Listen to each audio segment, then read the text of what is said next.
시편 46편입니다. 고라 자손의 시 인도자를 따라 알라못에 맞춘 노래.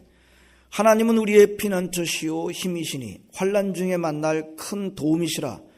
그러므로 땅이 변하든지 산이 흔들려 바닷 가운데 빠지든지 바닷물이 솟아나고 뛰놀든지 그것이 넘침으로 산이 흔들릴지라도 우리는 두려워하지 아니하리로다. 셀라.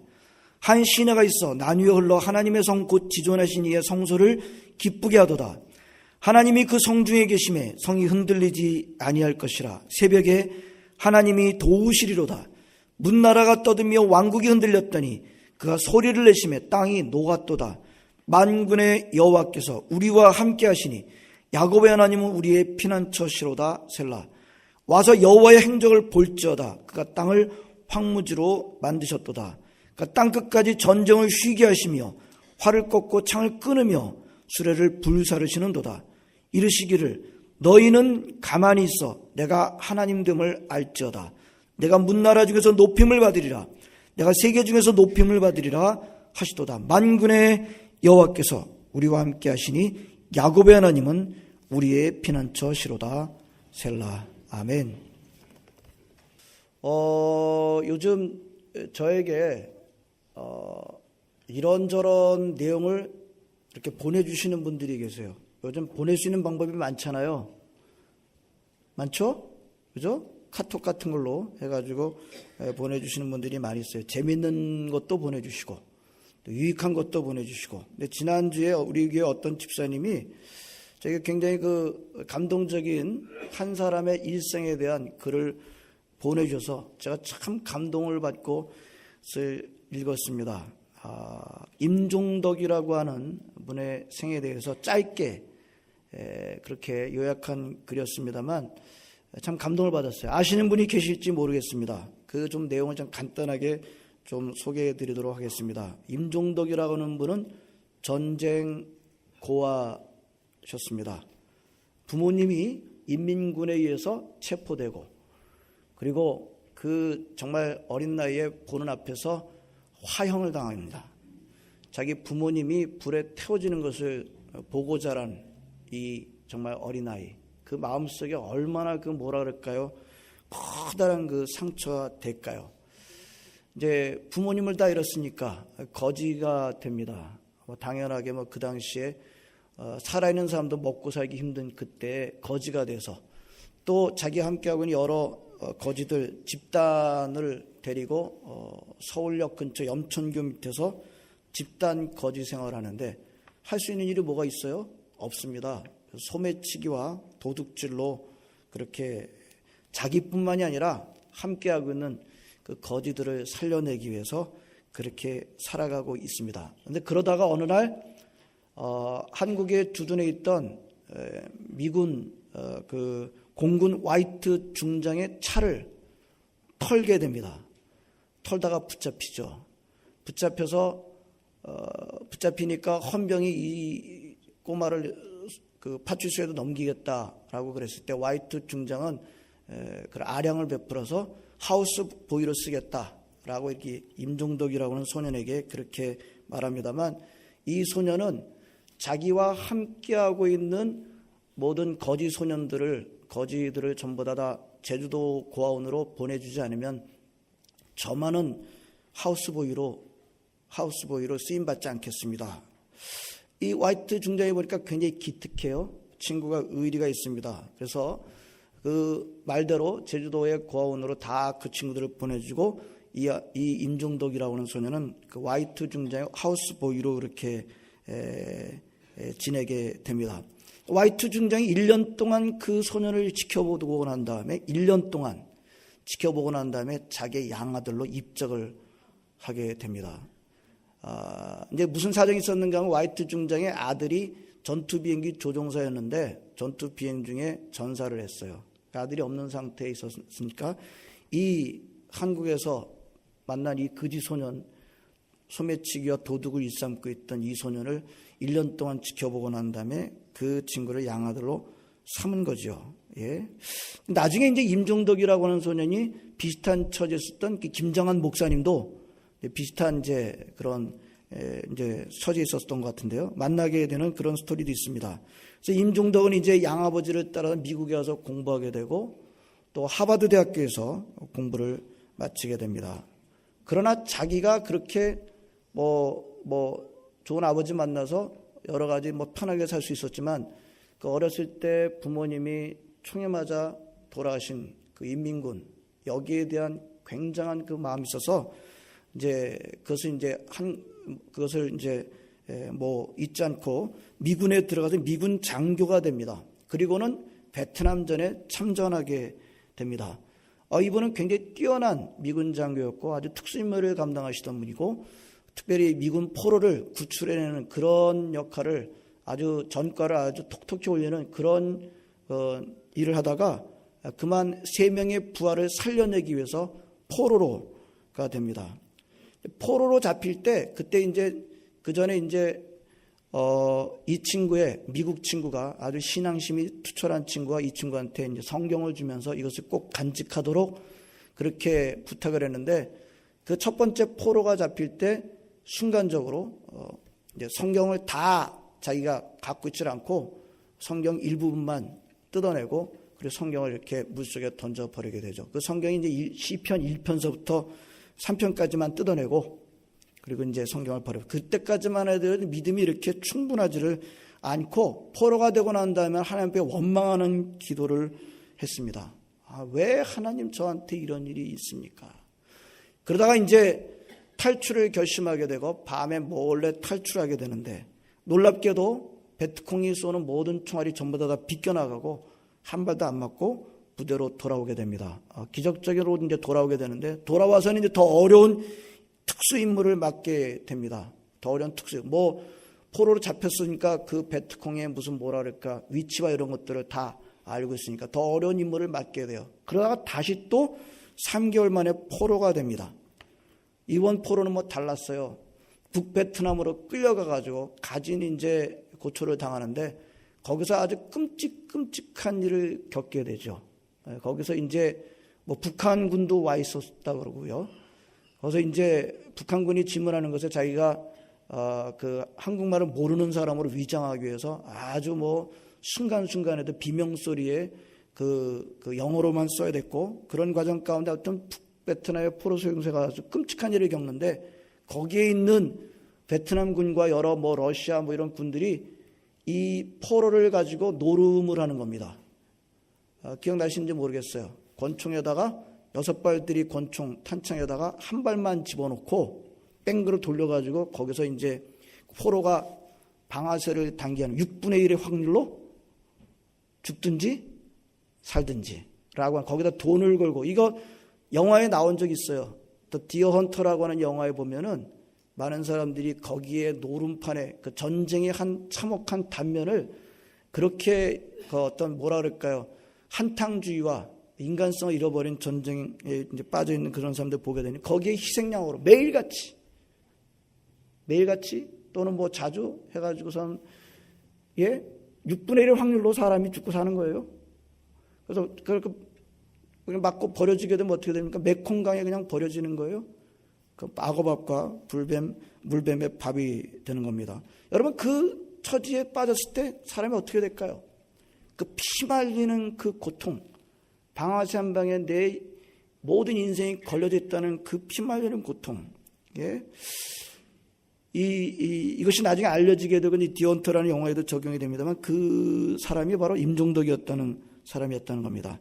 자, 그때 임종덕은 하나님 앞에 매달 진지하게 기도를 합니다. 피 말리는 죽음의 고통 앞에서 그 공포 앞에서 할 수 있는 일은 오직 기도밖에 없었어요. 이게 기도가 그냥 기도겠어요? 그냥 하여튼 자기가 온 인생을 걸고 그렇게 매달려서 기도를 합니다. 그리고서 이제 하나님 주신 대로 탈출 계획을 세우는데 딱 4초가 필요한 거예요.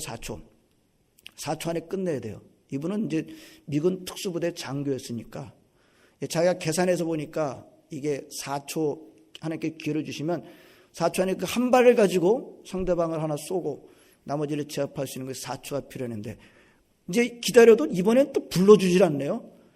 그래가지고 불러주질 않아요. 찬스가 와야 되는데 그러고 있다가 한참 지나고 나는데 자기가 기회가 왔어요. 4초. 하나님께서 4초를 자기에게 주십시오. 매달 기도가 진짜 성공을 하게 돼요. 4초 한 발 있는 걸 가지고 그 한 명을 죽이고 곧바로 나머지 사람을 제압하고 메콩강에 뛰어듭니다. 이 사람이 이제 특수부대 출신이었기 때문에 잠수해가는 10분 동안 견딜 수 있는, 이제 열심히 베트콩이 이제 물에다 총질을 하는데 자기는 이미 딴 데가 있는데 열심히 그 자기가 들어간 곳에만 총질하고 있대요. 자신이 이미 딴 데가 있었다는 거예요. 그래서 메콩강에서 살아남아가지고 밀림에 이제 들어가게 됩니다. 밀림에서도 거기 살아남기 위해서 개구리, 뱀 말려서 잡아먹고 기다리는 중에 헬리콥터 소리가 들립니다. 미군 헬리콥터. 뛰쳐나가서 자기를 살려달라고 소리 질렀지만 돌아온 것은 미군 헬리콥터에서 오는 총이었어요. 왜요? 베트콩 복장을 하고 있었기 때문에. 죽을 뻔한 거죠. 안 맞고 돌아왔어요. 그러고 있는데 또 시간이 지나서 헬리콥터 소리가 들립니다. 이번에 내가 죽어도 내가 가서 살려달라고 그래야겠다. 살려달라고 소리를 지르는데 이번에도 돌아온 건 구조가 아니라 총이었습니다. 그러다가 한참 헬리콥터가 돌아가는 중에 다시 돌아오는 거예요. 헬리콥터 조종사가 이 사람이 보니까 보통 그런 사람이 아니라는 것은, 나중에 구조하고 보니까 이게 포로로 잡혔던 미군 장교였었던 것입니다. 기가 막힌 구조를 받게 됩니다. 와서 전화를 하죠. 양아버지 와이트 중장은 그때 미군 공구참모총장이 되어 있었다고 합니다. 얼마나 참 감격적이었을까요? 그렇게 해서 결국 미국으로 돌아오게 되고, 이분이 외교관이 나중에 돼서 굉장히 중요한 역할을 많이 감당하시고 그러시던데, 나중에는 자기는 장로가 되기에 참 부족하다라고 생각해서 그랬지만 나중에 여러분 LA 동양선교 교회의 장로님이 되셔서 자기가 이 어려웠을 때, 이 환난의 때에 구해주신 하나님의 그 도우심을 간증하시는 그런 일도 하시고, 또 이분의 스토리가 아주 놀랍게도 미군의 육사 교과서에 그렇게도 실려 있다고 합니다. 참 감동적이었습니다. 언제 제가 좀 더 자세하게 이분의 스토리를 아시는 분들도 계실 터인데 접했으면 좋겠다 그런 생각이 들고요. 나라면 그 당시에 그 상황에 처했다면 어떻게 했을까? 그런 생각을 깊게 해보게 됐어요. 아마도 요즘 세대들은 이런 극적인 환난을 겪을 기회 자체가 좀 적다고 저는 봅니다. 물론 이 가운데서도 못지않은 아주 뭐랄까 그런 환난이 있으신 분도 있으실 것입니다만, 대체적으로 요즘 세대들은 그전과는 전혀 다른 이렇게 안정되고 풍요한 세상에서 살아가고 있습니다. 저만 해도 그렇습니다. 전쟁 후에 태어난 전형적인 베이비 부모 세대죠. 실제로 전쟁을 겪은 그런 어려움을 겪지는 않았습니다. 다만 이제 여러 가지 물자가 부족한 환경에서 살았다는 것은 맞을 겁니다. 그러나 그것도 그 이전 세대에 비하면 별거 아니죠. 그러나 그렇다고 옛날 환난만이 환난이고 진짜 환난이고, 옛날 어려움만이 진짜 어려움이고 요즘 어려움은 어려움이 아닌가? 그렇지는 않을 것입니다. 객관적으로 보면 옛날 어려움, 옛날 환난이 정말 어려운 환난들입니다. 나라를 잃고 또 전쟁에서 그 처참한 처참한 죽음과 부상의 고통과 가족들 간의 그 생이별들, 요즘도 우리 가끔가다 우리는 또 그것을 다시 겪게 됩니다만, 그 또 전쟁에 의해 일어난 빈곤들, 옛날 고통 우리가 직접은 안 겪었습니다. 겪으신 분들도 많이들 계십니다만, 그렇다고 우리 시대, 지금 현재 시대에 환난 자체가 없어졌느냐? 그건 아니죠. 우리 사람 사는 세상에 늘 어려움은 있기 마련입니다. 고통은 있기 마련입니다. 아무도 나는 환난에서 나는 자유롭다라고 할 수 있는, 큰 소리 칠 수 있는 사람은 없습니다. 우리가 잘 안 믿으려고 하는 사실이 있죠. 특별히 우리 호주같이 이렇게 풍성한 나라에서 사는 사람들이 좀 소식은 들어도 인정하기를 좀 꺼려하는 그런 얘기들이 있죠. 못 사는 나라 사람들이 더 행복감이 높더라. 이제 그것이 조사 결과에서 나오지만 별로 그렇게 썩 그렇게 인정한 그런 마음이 좀 꺼린 사실 우리 한 구석에 있습니다. 요즘 한국 드라마에 1988년에 살았던 젊은이들과 그 부모님들의 살았던 얘기를 다룬 드라마가 크게 인기를 얻었습니다. 많은 분들이 그 드라마를 보시고 공감을 얻으신 것 같습니다. 무슨 감동을 얻으셨던가요? 다 끝난 걸로 알고 있습니다만, 가난했지만 그 훈훈한 인정, 가난했지만 그 따뜻한 이웃과 가족 간의 그 깊은 사랑이라 그럴까요? 다시 돌아올 수 없다고 그 드라마는 이렇게 합니다만, 우리한테 중요한 것이 무엇인지를 생각하게 하는 그런 내용이었던 것을 제가 봅니다. 우울증과 자살률은 오히려 선진국으로 갈수록 높다는 사실을 알면서도 우리는 한편 인정하기를 꺼려할 때가 참 많이 있습니다. 여러분, 어느 시대건 환란이 있습니다. 바로 옆에 계신 분들 가운데 남모르는 고통과 환란 중에 있는 분이 계실 수도 있습니다. 물론 모든 것이 잘 되고 있기 때문에 환란이라는 말 자체가 안 느껴지는 분들도 계십니다. 그러나 환란에서 완전히 면제된 사람은 아무도 없습니다. 저도 여러분 몇 번 말씀드려서 삶의 벽에 부딪혔을 때가 있었습니다. 20세, 21세 간다면 그때 저의 모든 인생의 뿌리를 뒤흔든 절망의 벽을 만난 적이 있었습니다. 아무도 저를 도와줄 수가 없었어요. 그분이 돕기를 싫어서가 아니라 그 도움이 안 돼요. 그 어떤 누구의 위로와 어떤 누구의 권면도 도움이 되질 않았습니다. 저는 문을 걸어 잠그고 방에 들어가서 몇 개월째 나오질 않았습니다. 그리고 제가 반년 이상 그랬던 것 같아요. 누워서 눈물로 베개를 적셨습니다.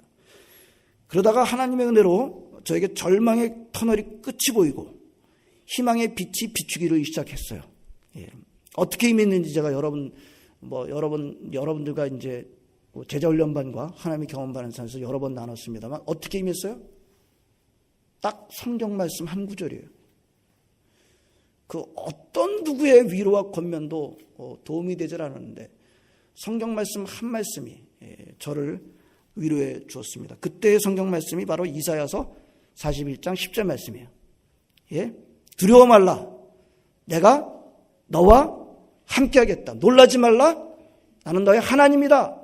내가 나의 의로운 오른손으로 너를 붙들어 주겠다. 여러분, 그 어떤 누구도 도움이 안 돼. 이 말씀 한 구절이 절망에 빠진 저를 건져 올려냅니다. 그 은혜 받아서 제가 지금 이 자리에 서 있는 거예요. 그때의 그 은혜 때문에. 오늘 본문 46편도 같은 맥락의 하나님의 말씀입니다. 고라자손의 노래로 되어 있습니다. 이렇게 시작하고 있습니다. 하나님은 우리의 피난처시요 힘이시니 환난 중에 만날 큰 도움이시라. 여러분, 우리 주변에, 우리 교회 성도들 가운데 환난을 만나신 분들이 계세요. 환난을 만나신 분들이 안 계십니까? 아니에요. 우리 인생 가운데 환난을 만날 때가 있습니다. 우리 성도들 가운데 환난을 만난 분들이 계세요. 여러분, 우리가 복음선거에서 부르시지 사람을 보며 세상을 볼 때 만족함이 없습니다. 사람을 보며 세상을 볼 때 해결 방법이 없습니다. 그렇다고 사람에게 주신 재능과 은사를 활용하지 말라는 뜻이 아닙니다. 노력하지 말라는 뜻이 아니에요. 노력해야 합니다. 그러나 우리에게 진정한 해결은 오직 하나님으로부터 온다는 것입니다. 하나님하고 도망이라는 말은 서로 잘 안 어울릴 것 같아요. 하나님, 도망, 안 어울릴 것 같아요. 도망이라는 단어를 들으시면 무슨 생각이 나시나요? 도망, 그건 무슨 생각이 나시나요? 대체적으로 부정적으로 씁니다. 부정적으로 죄를 짓고 도망하는 것. 또 도망 그러면은 담대하지 못한, 용감하지 못하고 비겁함 의미합니다. 그러나 사실 하나님과 도망이라는 말은 아주 잘 어울리는 말입니다. 환난을 만나고 계십니까? 환난 중에 계십니까? 하나님에게로 도망가십시오. 오늘 이 말씀이 여러분들이 겪고 있는 환난에서 현실 도피라는 말씀으로 들리지 않기를 바랍니다. 그런 뜻이 결코 아닙니다. 도망이라는 단어가 결코 담대하지 못함이나 비겁하게 되지 않는 유일한 길이 하나 있어요. 뭐예요? 그 도착지가 하나님일 때, 도망가는 그 도착지가 하나님일 때 그 도망감은 비겁함이나 담대하지 못함으로 끝나지 않고 오히려 믿음의 행위가 되는 것입니다. 여러분, 하나님한테 도망가는 것, 이것은 믿음의 행위입니다. 왜냐하면 그만큼 하나님을 의지한다는 뜻이 되기 때문입니다. 물론 저같이 정말 그때 그 어디에도 갈 데가 없어서 하나님 말고는 그 외 다른 곳이 없기 때문에 하나님에게로 도망간 사람도 있습니다. 그러나 그렇게 도망간 것도 저의 의지가 아니었던 것 같아요. 진정으로 그 당시에 그 어떤 대안이 없었어요. 방법도 없고 길도 없고 그 어떤 것도 없었기 때문에 그냥 하나님 앞에 가서 그냥 눈물만 흘리는 거예요. 지금도 그것이 내 의지였다고 생각이 안 돼요. 그저 하나님께서 저를 그렇게 이끌었다라고밖에 다른 말을 할 수가 없습니다. 온 힘을 다해서 피하고 싶었습니다. 그러나 그런 숨막히는 절망의 막다른 절벽 위에 섰을 때 우리는 우리가 내가 할 수 있는 일이 아무것도 없다는 사실을 그때서야 깨닫게 됩니다. 사람이 참 바보 같아요. 참 바보 같아요. 좀 미리미리 깨달으면, 평소에 좀 깨달으면 얼마나 좋을까요? 지금도 그런 얘기를 해요. 저희 집사람과. 왜 그때 그걸 그렇게 깨닫지 못했었을까? 미리미리 깨닫지 못했었을까? 바보 같다. 여러분, 내가 존재할 것인가? 내가 존재하지 않을 것인가? 라는 기로에 섰을 때 사람이 비로소 진지해지기 시작하지 않겠습니까? 근데 좀 안타까운 마음들이 많아요. 근데 요즘은 또 안 그런 것 같아요. 내가 존재할 것인가 존재하지 않을 것인가, 어려운 말이지만 내가 죽을 것인가 살 것인가 라고 하는 이 문제 앞에 섰을 때 좀 진지해져야 되는데 그것조차도 우리를 진지하지 않게 만들고 그것조차도 진지해지지 않는 경우를 우리가 보면서 참 안타까운 마음이 들 때가 많고, 그럴 때 무슨 생각이 드냐면 참 마귀가 기가 막히게 역사하고 있구나라는 것을 느끼게 됩니다. 환난을 당하고 계십니까? 하나님에게로 도망가시길 바랍니다. 하나님을 환난을 피할 피난처로 삼으시길 바랍니다. 오직 하나님만이 당신으로 하여금 그 환난을 피하게 해 주실 수 있습니다. 오늘 성경이 1절에 하나님은 환난 중에 만날 큰 도움이시다, 이렇게 노래하고 있습니다. 하나님만이 여러분들이 만나고 있는 이 환난을 피하게 해줄 피난처가 되신다는 것을 확실하게 알게 되면 그 다음에 생기는 생각이, 느낌이 있어요. 마음이 있어요. 무슨 마음인지 아십니까? 두려움이 없어져요. 2절 3절에 그러므로 땅이 변하든지 산이 흔들려 바닷 가운데 빠지든지, 여러분, 땅은 모든 문명의 기반이에요. 삶의 기반입니다. 존재의 기반이라고 할 수 있어. 바다는 모든 생명력의 소스라고 할 수 있어. 그런 것들이 다 흔들리고 산이 뽑혀가지고 바다에 빠지는 그런 엄청난 일이 일어난다 할지라도 우리는 두려워하지 아니하리로다. 우리 하나님 어떠신 분이에요? 흔들리지 않게 해주시는 분이십니다. 그런 일이 있더라도, 산이 뽑혀가지고 바다에 던져지는 일이 있더라도 하나님은 우리를 흔들리지 않게 해주시는 분이십니다. 오늘 우리도 찬송도 불렀고 오늘 가사에 우리 성경 말씀이 나오냐면 세상의 나라들이 왕국이 흔들릴 때 하나님께서 한마디 하시니까 땅이 녹아버렸다. 땅은 다시 말씀드린 모든 삶의 기반이고 존재의 기반이 문명의 기반입니다만 하나님 말씀하시면 땅이 그냥 녹아버렸다. 그래 전쟁을 쉬게 하시는 게 일도 아니에요. 활을 꺾고 수레를 불사르고 이런 일도 아닙니다. 창을 끊고 하나님한테는 이건 일도 아닙니다. 그런 능력의 하나님이 우리를 도와주시겠다 말씀하세요. 우리와 함께 하시겠다 말씀하세요. 지금 그분이 겪고 있는 환난에, 우리가 겪고 있는 환난의 피난처가 되게 해주시겠다 말씀하시고 계십니다. 그 환난처에서 우리를 뽑아낼 그 어떤 힘이 어디 있겠습니까? 그분에게로, 환난의 때 그분에게로 피하시길 바랍니다. 그분에게로 도망가시길 바랍니다. 그분이 도우실 때 가장 잘 도우실 수 있어요. 예? 그분이 하실 때 가장 잘 도우실 수 있어요. 10절은 하나님의 대답으로 되어 있습니다. 이렇게 말씀하십니다. 이르시기를 너희는 가만히 있어 내가 하나님 됨을 알지어다. 내가 문나라 중에서 높임을 받으리라. 내가 세계 중에서 높임을 받으리라 하시도다. 환난에 빠진 사람들한테 하나님께서 요구하시는 게 뭐예요? 좀 전에는 하나님께 피할 것을 원하신다고 하는데 오늘 10절에는 직접 말씀하시는 말씀이 뭐예요? 하나님 됨을 알지어다. 하나님이 하나님 됨을 알지어다. 다른 거 없습니다. 예, 환난을 피할 수 있는 가장 좋은 우리의 준비가 뭐예요? 하나님이 하나님이시라는 걸 아는 거예요. 하나님이 하나님 됨을 아는 것입니다. 이게 머리로 알라는 의미예요? 여러분, 여러분의 자녀를 머리로 알고 있습니까? 여러분 부모님을 머리로 알아요? 키를 알고 몸무게를 알고 그럼 다 아는 거예요? 여러분, 하나님을 알라는 뜻이 그분과 사랑의 관계를 통해서 그분이 뭘 좋아하시고 뭘 기뻐하시고 뭘 싫어하시는지를 아는 것, 이것을 아는 것이라고 했습니다. 여러분, 하나님을 아시는 것, 예? 이 환난에서 벗어나는 가장 우리가 적극적인 준비 방법은 뭐예요? 하나님이 누구신지를 아는 거예요. 그분이 우리를 도와주시겠다.